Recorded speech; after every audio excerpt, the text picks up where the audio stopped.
नमस्कार। दिन भर की हर बड़ी खबर से आपको करने खबरदार मैं हूं श्वेता सिंह। आज सबसे पहले सर्जिकल स्ट्राइक वाली रात की ऐसी जानकारियां आपके साथ शेयर करेंगे जिसे अभी तक आपको किसी ने बताया नहीं होगा।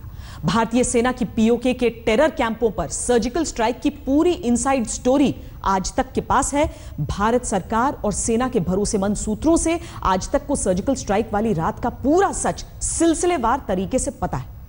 आज तक को जानकारी मिली है कि सर्जिकल स्ट्राइक वाली रात कैसे भारतीय सेना के पैरा कमांडोज ने एलओसी पार की, कैसे पैरा कमांडोज की टीमें पीओके में टेरर कैंपों पर पहुंची, सर्जिकल स्ट्राइक के लिए पैरा कमांडोज के पास कौन कौन से हथियार थे, पैरा कमांडोज ने कैसे सर्जिकल स्ट्राइक के वीडियो रिकॉर्ड किए, सर्जिकल स्ट्राइक में कौन कौन से आतंकी ठिकानों को तबाह किया गया और सर्जिकल स्ट्राइक करने के बाद भारतीय पैरा कमांडोज की टीमें किस तरह सुरक्षित देश की सीमा में लौट आईं।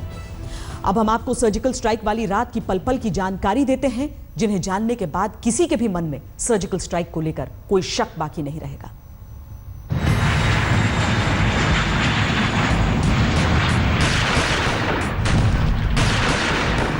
भारतीय सेना ने सर्जिकल स्ट्राइक्स कल उन लॉन्च पैड्स के ऊपर किए हैं।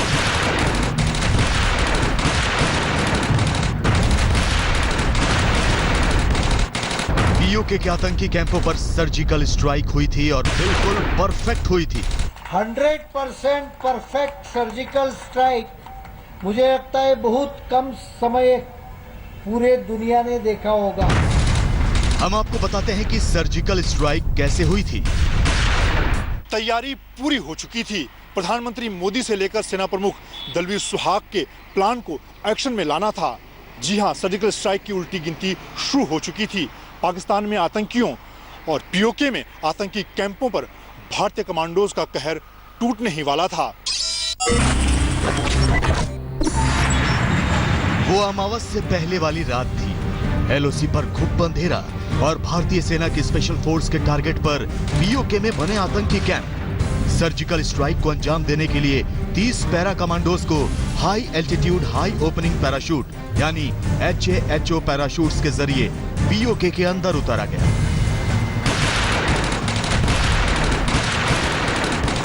ट्रांसपोर्ट विमान में सवार भारतीय सेना के स्पेशल फोर्सेस कमांडोज ने high altitude high opening parachutes के जरिए पाकिस्तान अधिकृत कश्मीर में प्रवेश किया है। ये वो खास पैराशूट्स हैं जिनकी ओपनिंग बहुत ऊंचाई पर होती है। ऐसे में दुश्मन को सुनाई नहीं पड़ता कि पैराशूट कहां खुला, ना ही वो पैराशूट को देख पाता है और रात के अंधेरे में ये कमांडो जीपीएस डिवाइसेस की मदद से अपने निशाने के ठीक नजदीक लैंड कर पाते हैं और वहां से उनका ऑपरेशन शुरू हो जाता है। पाकिस्तान को भनक भी नहीं लगी और भारतीय सेना के 30 पैरा कमांडोज एलओसी पार करके पीओके में दाखिल हो चुके थे। इसके बाद 30 पैरा कमांडोज को 8 टीमों में बांट दिया गया, जिन्हें 8 आतंकी कैंपों पर सर्जिकल स्ट्राइक करनी थी, जिसके लिए पैरा कमांडोज के पास अत्याधुनिक ट्रेवर 21 और AK-47 असॉल्ट राइफल्स थी। इसके अलावा पैरा कमांडोज के पास रॉकेट प्रोपेल्ड गन और थर्मोबैरिक रॉकेट भी थे। टेरर कैंपों को गुपचुप तरीके से तबाह करने के लिए सभी हथियारों में साइलेंसर लगाए गए थे। हथियारों से लैस पैरा कमांडोज की टीमों ने 8 टेरर कैंपों पर धावा बोला और सोते हुए आतंकवादियों को निशाना बनाया। रॉकेट दागकर आतंकी कैंपों को ध्वस्त कर दिया। इसके बाद पैरा कमांडोज ने तबाह हुए आतंकी कैंपों में घुसकर वहां से रॉकेट लॉन्चर और मशीन गन्स जब्त की, जिनका इस्तेमाल आतंकवादी भारत में हमले करने के लिए करते हैं। सेना और खुफिया ब्यूरो ने खास तौर पर उन आतंकी कैंपों को निशाना बनाया था जहां आतंकी लगातार सेना को और जम्मू और कश्मीर को निशाना बना रहे थे।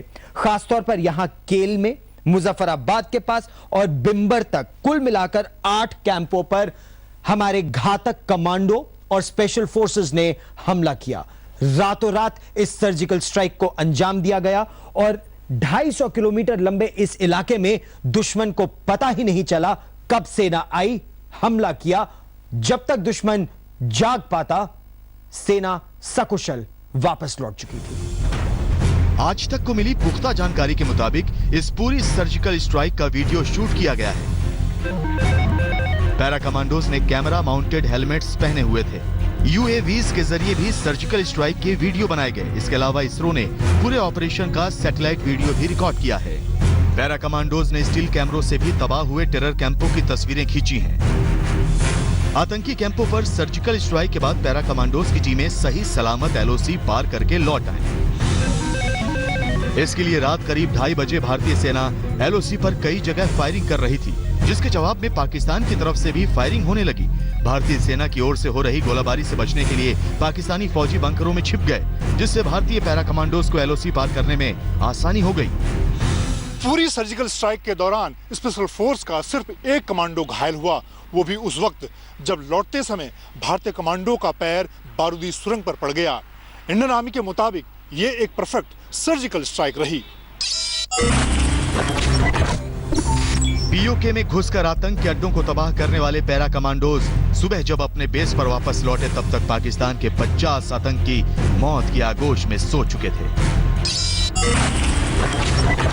सेना ने सर्जिकल स्ट्राइक्स कल उन लॉन्च पैड्स के ऊपर किए हैं। इसके बाद सेना की ओर से पूरे देश को सर्जिकल स्ट्राइक की सफलता की खुशखबरी मिली, जिसे पहले तो पाकिस्तानी सरकार ने माना, लेकिन फिर पाकिस्तान बाद में पलट गया। हिंदुस्तान ने पाकिस्तान को ईंट का जवाब पत्थर से दिया।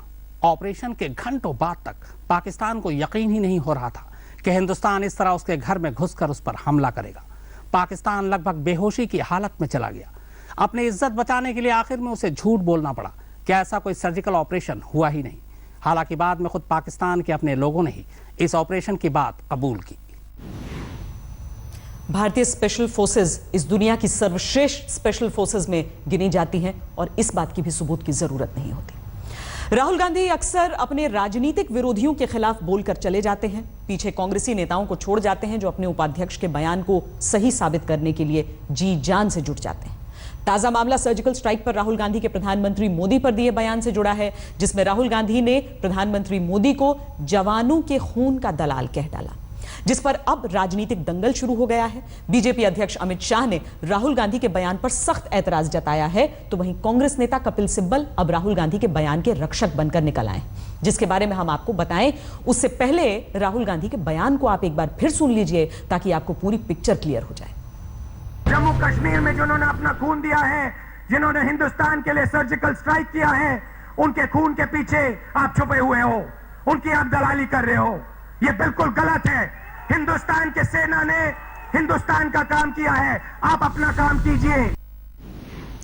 जब पूरा देश सर्जिकल स्ट्राइक को लेकर सेना पर गर्व कर रहा है, ऐसे वक्त में सर्जिकल स्ट्राइक पर राहुल गांधी की दलाली वाली बात ने कैसे राजनीतिक दंगल की शुरुआत कर दी है, यह बीजेपी और कांग्रेस की जुबानी जंग से पता चलता है। राहुल गांधी का इस शब्द प्रयोग इस सेना की वीरता का अपमान है, देश की 125 करोड़ जनता का अपमान है। किस चीज की दलाली की बात कर रहे हैं राहुल जी? सवाल तो हम पूछना चाहते हैं। बॉफोर्ड से लेकर एम्ब्रायर तक किसने दलाली की? ये पोस्टरबाजी बंद करो।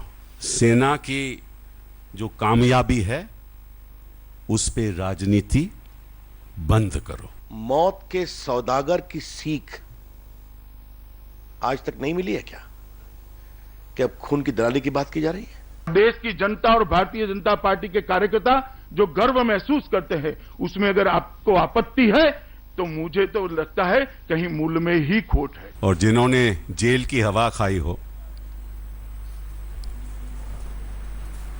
वो आज हमें बताएंगे कि किसके मूल में खोट है। तड़ीबाज हो वो हमें बताएंगे कि किसके मूल में खोट है। मुझे ऐसा लगता है कि कांग्रेस में राहुल भक्ति देशभक्ति पर भारी पड़ रही है। राहुल का बचाव देश के बचाव से अधिक जरूरी है। जिस प्रकार का काम सेना ने किया है, आजादी के बाद पहली बार एलओसी क्रॉस कर आतंकवादियों के लॉन्चिंग पैड को नष्ट कर आतंकवाद के खिलाफ जीरो टॉलरेंस का परिचय देने का काम भारत की सेना ने किया है। 1965 में क्या मोदी जी ने एलओसी क्रॉस की थी? पारिकर ने क्रॉस की थी, अमित शाह ने क्रॉस की थी। 1971 में किसने क्रॉस की थी? हिंदुस्तान का इतिहास 2014 से शुरू होता है। वॉर और सर्जिकल स्ट्राइक में अंतर होता है। वॉर एक फुल स्केल वॉर होता है, आपको मालूम है, और surgical strike limited anti terrorist operation होता है। जिन आतंकवादी संगठनों के कैंपों को सेना ने ध्वस्त किया, कांग्रेस पार्टी द्वारा जब वो सत्ता में थे तब उन्हीं के प्रतिनिधियों को निर्दोष बताने की एक बहुत बड़ी कानूनी कवायद भी की गई थी और उसके एक्सटेंशन में ही उन्होंने सेना के मनोबल को तोड़ने का एक प्रयास किया है। मसूद अजहर को प्लेन में कौन लेकर गया? इनके डिफेंस मिनिस्टर। और वहां जाकर उसने जैश ए मोहम्मद पैदा कर दी। तो जैश ए मोहम्मद तो पैदा आपने की। इस गैर जिम्मेदाराना वक्तव्य का मतलब समझती है कांग्रेस पार्टी कि आज जैश ए मोहम्मद को कितना बड़ा हैंडल दे दिया उन्होंने। हमको तो हिंदुस्तान ने बनाया, वो ये कहेंगे बीजेपी ने बनाया, जो बिल्कुल बेबुनियाद, शर्मनाक, दुर्भाग्यपूर्ण है। हमने कहा था भाई हमराज के सर का अपमान जिस तरह से हुआ भारतीय जनता पार्टी के शासन में कभी नहीं होगा और हमने ये कर दिखाया। हमारे आने से पहले सेना वीक थी, पहली बार सेना ने करके दिखाया। ये अपमान नहीं है सेना का, ये सेना का घोर अपमान है। देश को एक स्वर में लड़ना चाहिए, तब इस तरह की बातें की जाती है क्या? ये शोभा देता है क्या? और वो भी ऐसी पार्टी को जो नेहरू इंदिरा गांधी की विरासत का दावा करती है। खून की दलाली वाली बात पर राजनीतिक दंगल को देखकर एक विचार मन में आता है। दुनिया में 3 तरह के इंसान होते हैं। पहले वो जो बोलने से पहले सोचते हैं, दूसरे वो जो बोलने के बाद सोचते हैं, और तीसरे वो जो बोलते हैं सोचते नहीं। और राजनीति में तीसरी तरह के नेताओं की संख्या बढ़ती जा रही है। खबरदार में वक्त है एक ब्रेक का। ब्रेक के बाद हम पाकिस्तान के आतंक प्रेम का बोलता सबूत आपके सामने पेश करेंगे। भारतीय सेना के सामने सरेंडर कर चुका एक आतंकवादी आज देश को बताएगा कि पाकिस्तान में कैसे आतंकवाद की नर्सरी बन चुका पाकिस्तान कभी नहीं मानता कि वो अपनी जमीन पर आतंकवाद की फसलें उगाता है, लेकिन झूठ बोलने से पाकिस्तान का आतंक चरित्र छुप नहीं सकता। खबरदार में अब हम आपको एक सरेंडर्ड आतंकवादी का कबूलनामा सुनाएंगे, जिसे कश्मीर से अगवा करके पीओके ले जाया गया और वहां टेरर कैंप में आतंकवादी बनने की ट्रेनिंग दी गई। लेकिन ट्रेनिंग देकर जब उसे भारत में आतंकी हमले को अंजाम देने के लिए भेजा गया तो उसने भारतीय सेना के सामने सरेंडर कर दिया। मैंने जम्मू कश्मीर जाकर इस सरेंडर्ड आतंकवादी का इंटरव्यू किया है। इस आतंकवादी की पहचान का खुलासा हम नहीं कर रहे हैं क्योंकि इससे उसकी जान को खतरा हो सकता है। यह आतंक प्रेमी पाकिस्तान की पोल खोलने वाला इंटरव्यू है। पाकिस्तान का पाखंडी चेहरा कई दफा हम कहते हैं, कई दफा सुनते हैं, लेकिन हम एक ऐसे शख्स से बात करके पाकिस्तान के चेहरे को समझने की कोशिश करेंगे, आतंक के इस नेटवर्क को समझने की कोशिश करेंगे जो खुद इसका भुक्तभोगी है। एक 21 साल की छोटी सी उम्र में किस तरीके से अगवा करके पाक अधिकृत कश्मीर में ले जाया गया था, पाकिस्तान में ले जाया गया था उसके बाद, और वहां से किस तरीके से वो बच कर आए हैं। आतंकवादी बनाने की कोशिश हुई थी आपको? हाँ सर, मेरा नाम मैं का रहने वाला हूँ। 2004 में मेरे को उठाया था, 2005 में मैं वापस आया था। वहाँ ट्रेनिंग कैंप में ले जाते हैं, वहाँ वीडियो फिल्म दिखाते हैं। नहीं, किस तरीके से? जैसे आपको अगवा करके ले गए, ये किडनैप करके ले गए यहाँ से? ऐसे उठाया था, बोला कि आप खड़े हो जाओ, हमने सर्च करना है, हम आर्मी हैं। हम 3 भाइयों को उठाया था, 2 भाई रास्ते से भाग। पाकिस्तानी आर्मी कहा या इंडियन आर्मी कहा? क्योंकि आप वो बीच वाले हिस्से में। आर्मी कहा, इंडियन आर्मी कहा, लेकिन रास्ते में जाके उनका जब चेहरा हमने देखा तो देख के हमने सोचा कि ये तो आदमी को दूसरे सिरे से 2 भाई भाग गए, तो मैं भाग नहीं पाया, मेरे को उठा लिया और पाकिस्तान में ले गए। वहाँ पे ट्रेनिंग कैंप में छोड़ा। ये ट्रेनिंग कैंप कहाँ पर था? ये इनका रावलपिंडी में चलता है ट्रेनिंग कैंप। हाँ, उसमें छोटे बच्चे अलग होते हैं, औरतें अलग होती हैं। छोटे बच्चे भी रहते हैं? कितने उम्र के बच्चे रहते हैं? 5 साल 6 साल के बच्चे भी रहते हैं उसमें। ऐसी गरीबों को पकड़ कर ले आते हैं, वो के ले आते हैं, वहाँ पैसा देते हैं। उसकी लालच में वीडियो फिल्म दिखाते हैं। क्या वीडियो फिल्म में होता है? उसमें होता है ये कि मुसलमानों के ऊपर देखो कितना तसब्बर हो रहा है, वहाँ पे आप जाओ, दहशत फैलाओ, ताकि उनके ऊपर से मोल जो है सख्ती हट जाए। अच्छा, जो पहले दिन ले जाते हैं पकड़कर, उसी वक्त से ये शुरू हो जाता है? उसी टाइम मोल भी जो उनका होता है वो बैठ जाता है, उसके धर्म की किताबें पढ़ाता है, उसी वक्त से वो शुरू कर लेते हैं उसको। जो नहीं करेगा तो उसको गोली मार के मार भी देते हैं वो। अच्छा, कोई ना नहीं कह सकता है? कोई। औरतें भी होती हैं आपके? औरतें भी होती हैं उसमें। ट्रेनिंग कैंप में होती हैं। उसमें कोई ना करेगा तो मार देंगे उसको। अच्छा, पहले कोशिश करते हैं कि दिमाग से आप तैयार हो जाइए। बाद में जिस टाइम अगर नहीं होगा तो उसको मार देते हैं। उनको कोई पूछताछ वहाँ का पाकिस्तान गवर्नमेंट कोई उनको पूछेगा नहीं। और उसके बाद अगर मजबूरी में तैयार होना पड़ रहा है तो उसके बाद ट्रेनिंग शुरू होती है। ट्रेनिंग शुरू होती है, उसके बाद वीडियो बनाते हैं। वो वीडियो बना के वीडियो पूरे छुपाने, उसमें आर्मी के अफसर भी होते हैं। उसमें आर्मी के ऑफिसर्स ट्रेनिंग देने में आते हैं। उसमें जब वीडियो बनाते हैं तो उसमें भी वो शामिल होते हैं।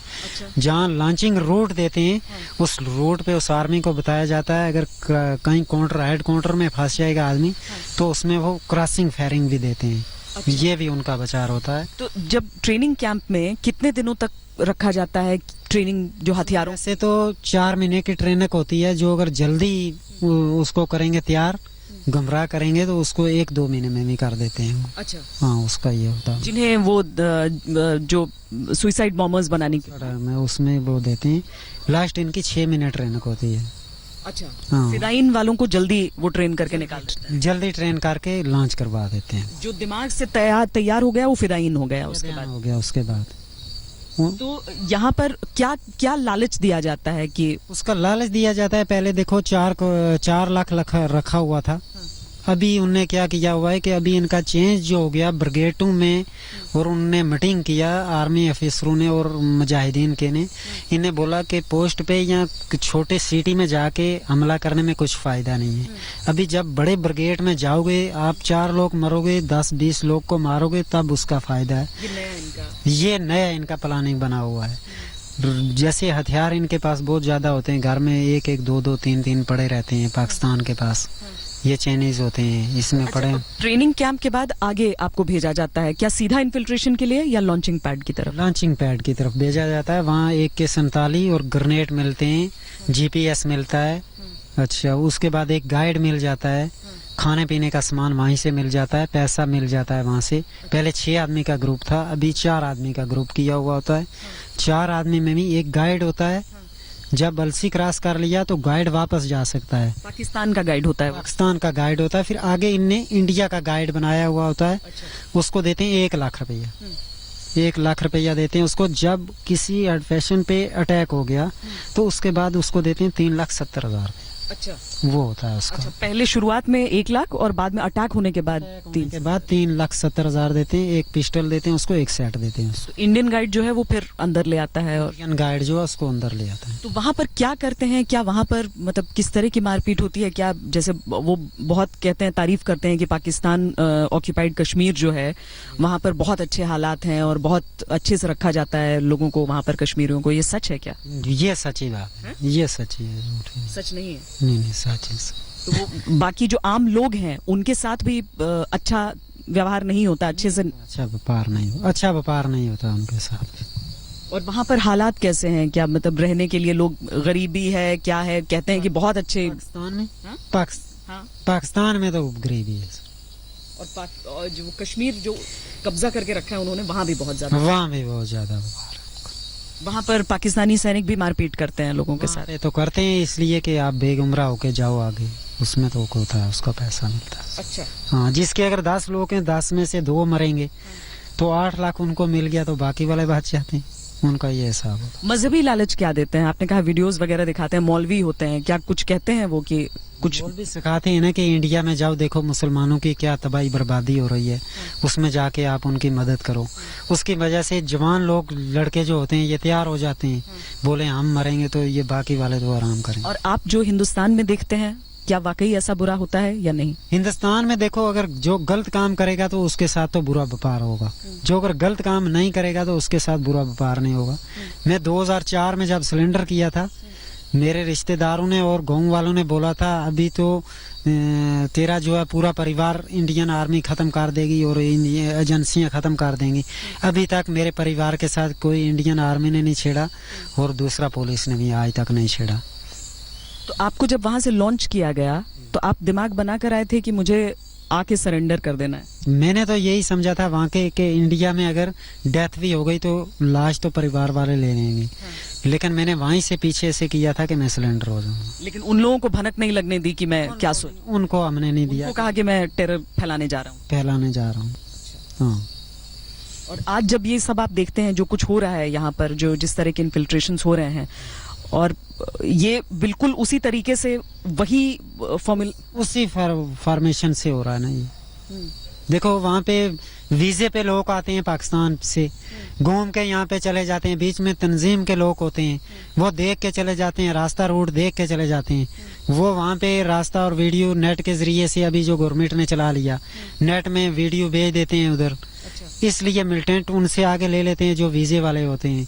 इसलिए पाकिस्तान का व्यापार क्योंकि ज्यादा हो चुका लगता है कि बिजनेस है उनका, ये जो बिजनेस चल रहा है अभी, उनका तो बिजनेस चल रहा है, ग्रुप बना के रखे हैं। हाँ, उनका तो बिजनेस है ये।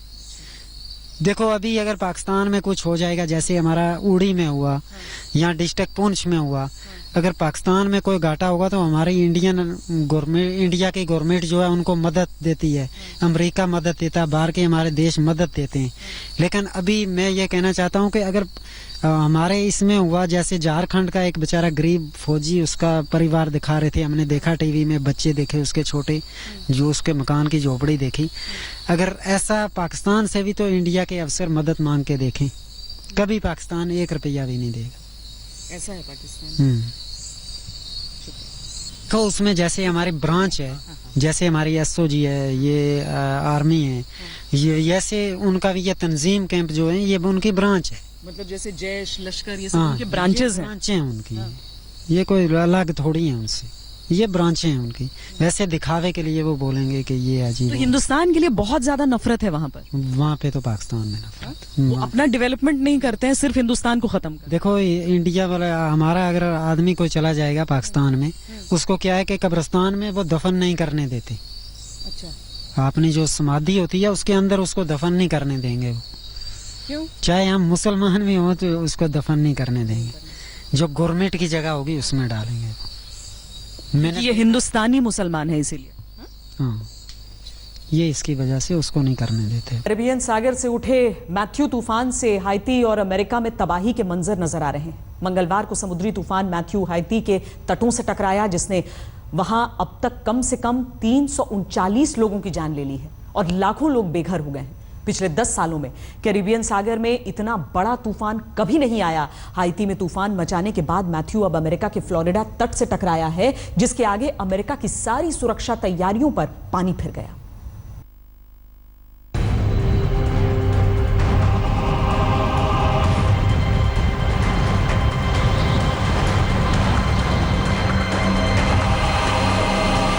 और क्यूबा पर मैथ्यू तूफान कहर बनकर टूटा है। तस्वीरें इसकी गवाही दे रही हैं।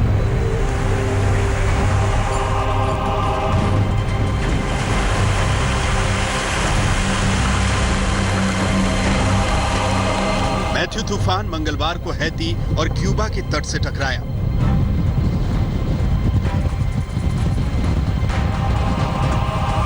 इस दौरान 230 किलोमीटर प्रति घंटे की रफ्तार से हवा चली और जबरदस्त बारिश हुई।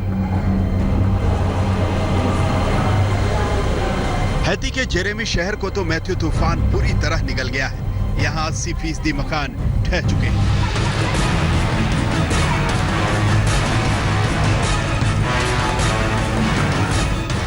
हैती के इलाके सूद में भी 30,000 मकान तहस नहस हो गए। समुद्री तूफान मैथ्यू से हैती में अब तक कम से कम 339 लोगों की मौत हो चुकी है।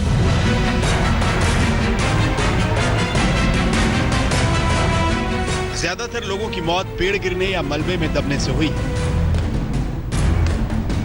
हैती की 7 लाख से ज्यादा आबादी मैथ्यू तूफान से प्रभावित हुई।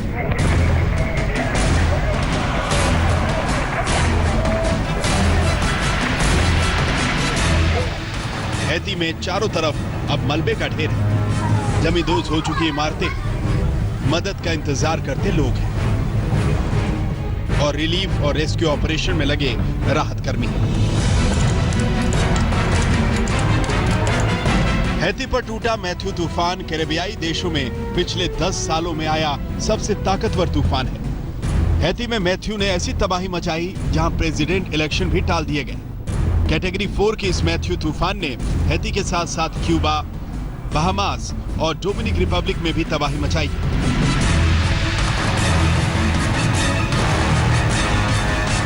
अब मैथ्यू तूफान और ज्यादा ताकतवर बनकर अमेरिका के फ्लोरिडा स्टेट पहुंच चुका है। शुक्रवार सुबह समुद्री तूफान मैथ्यू 200 किलोमीटर प्रति घंटे की रफ्तार से तेज हवाओं के साथ फ्लोरिडा के पूर्वी समुद्री तट से टकराया।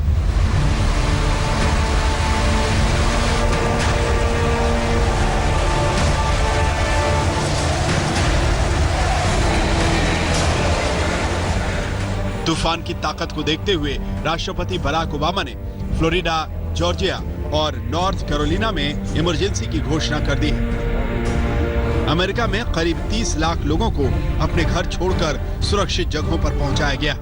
मैथ्यू तूफान की आहट के साथ ही अमेरिका के 1,40,000 घरों में बिजली गुल हो गई। तूफान की वजह से अमेरिका में हजारों फ्लाइट्स कैंसिल हो चुकी।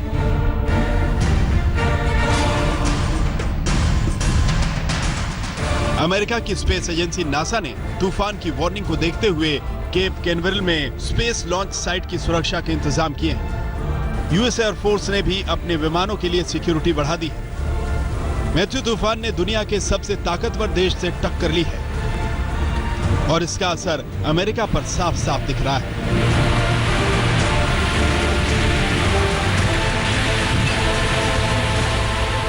खबरदार में आज के लिए इतना ही। देश और दुनिया की बाकी खबरों के लिए देखते रहिए आज तक।